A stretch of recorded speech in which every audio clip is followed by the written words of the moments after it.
Bonjour! Vous écoutez l'épisode 37 de Change ma vie, le podcast qui vous donne des outils pour votre esprit.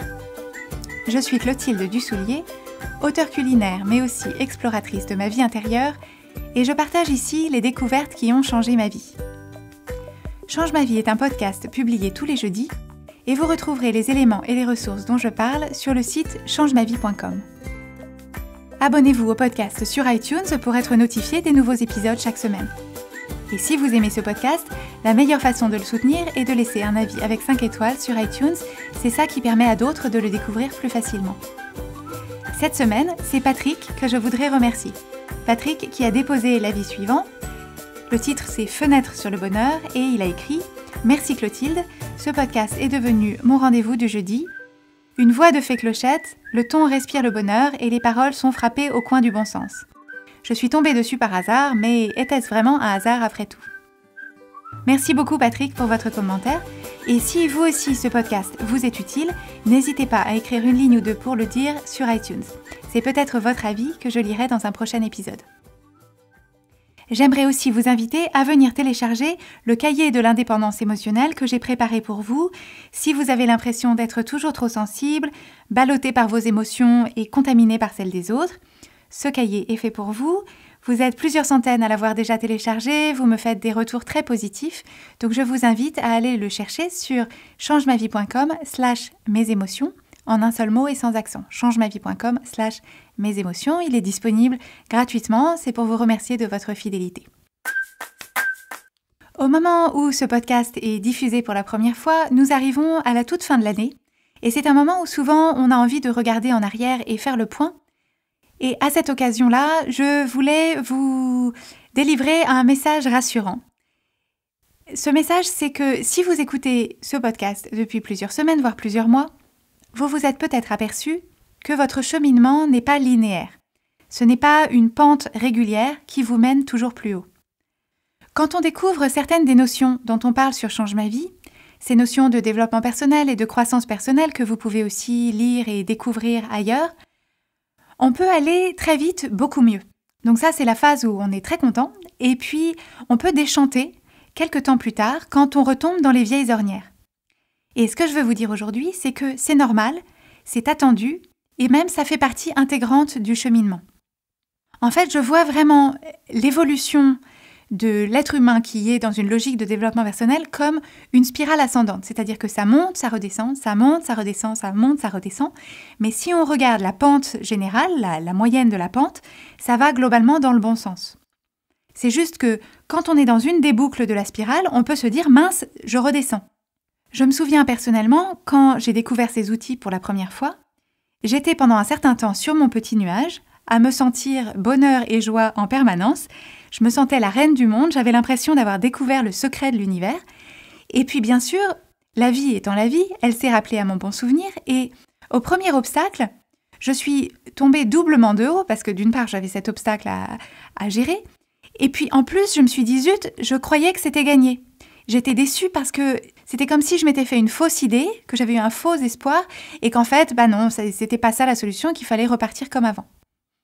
Heureusement, je me suis aperçue que l'équilibre était à trouver quelque part au milieu de cette spirale ascendante. Et qu'en fait, à chaque cycle, je me sentais un peu plus sûre, un peu plus forte.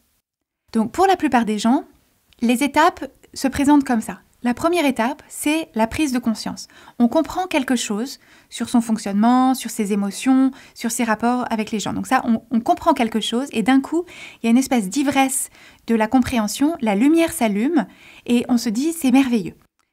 La bonne nouvelle, c'est que cette prise de conscience, cette compréhension, elle est acquise. Le palier, il est passé et ça, c'est comme un cliquet, on ne revient pas en arrière. Mais à ce moment-là, commence la deuxième phase. La deuxième phase, c'est celle de mise en place des outils. C'est l'application, c'est l'action. Et donc ça, c'est le cœur du travail. C'est pas facile, on est vraiment dans les tranchées, si vous voulez. Ce qui se passe ensuite, c'est une troisième phase où on tombe.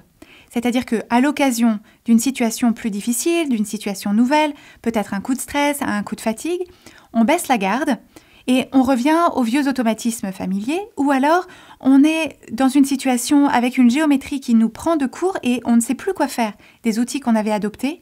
On les a dans la main et on se dit « Attends, à quoi ça sert ce truc déjà? Comment ça marche ?» Et donc souvent, on se sent en échec à ce stade-là, mais le secret réside dans la 4e phase, qui est que on se relève, on apprend et on reprend à l'étape 2, qui était l'étape de mise en place des outils et leur application. Vous pouvez donc vous sentir très à l'aise dans votre contexte habituel et familier, avec vos situations habituelles que vous avez bien aménagées. Vous avez bien compris les contours et les challenges que représente votre situation d'habitude. Et puis, vous partez en déplacement professionnel ou alors vous avez une réunion de famille dans un contexte un petit peu particulier avec un oncle pénible. Et toutes vos nouvelles habitudes, votre sublime sérénité, votre belle indépendance émotionnelle, tout ça vole en éclats. Et si vous êtes un peu perfectionniste, comme moi, à vouloir avoir tout bon tout le temps, ça peut être décourageant. Pourtant, c'est à chaque fois l'occasion de mieux se comprendre. C'est l'occasion de renforcer les mécanismes qu'on veut faire jouer de façon intentionnelle. On peut prendre l'exemple d'un enfant qui apprend à marcher.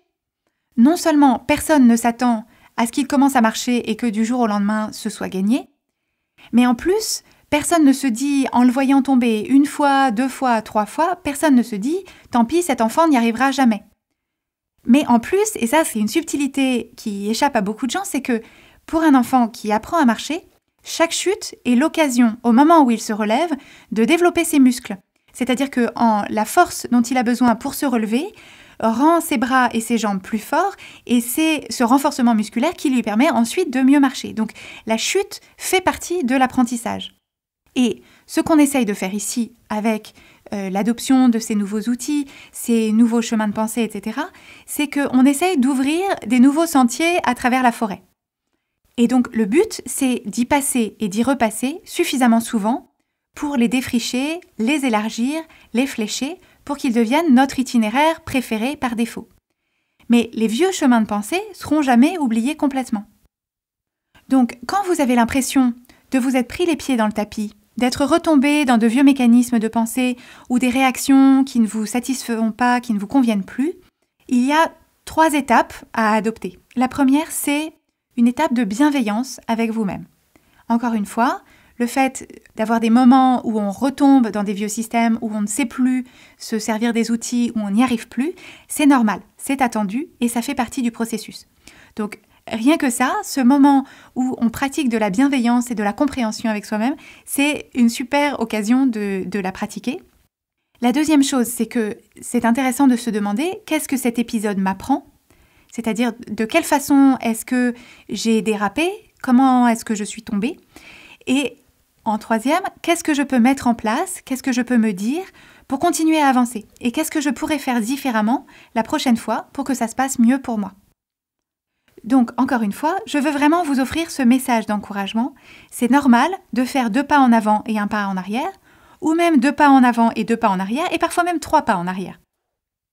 Tant que vous restez sur le chemin, tant que vous tenez le cap, que vous ne vous asseyez pas sur le bas-côté en disant à la cordée « continuez sans moi, j'abandonne », vous êtes sur la bonne voie. Pour appliquer cette semaine ce dont on vient de parler, je vous propose d'être attentif au haut et au bas dans votre cheminement. Est-ce que vous avez déjà fait l'expérience de cette spirale ascendante ? Et est-ce que vous arrivez à accepter l'idée que les bas ont des choses à vous apprendre, autant que les hauts sont des moments à savourer ? Je vous suggère de faire attention tout particulièrement au discours intérieur qui se fait entendre au moment des bas. Est-ce que vous vous en voulez de ne pas avancer plus vite ou mieux ?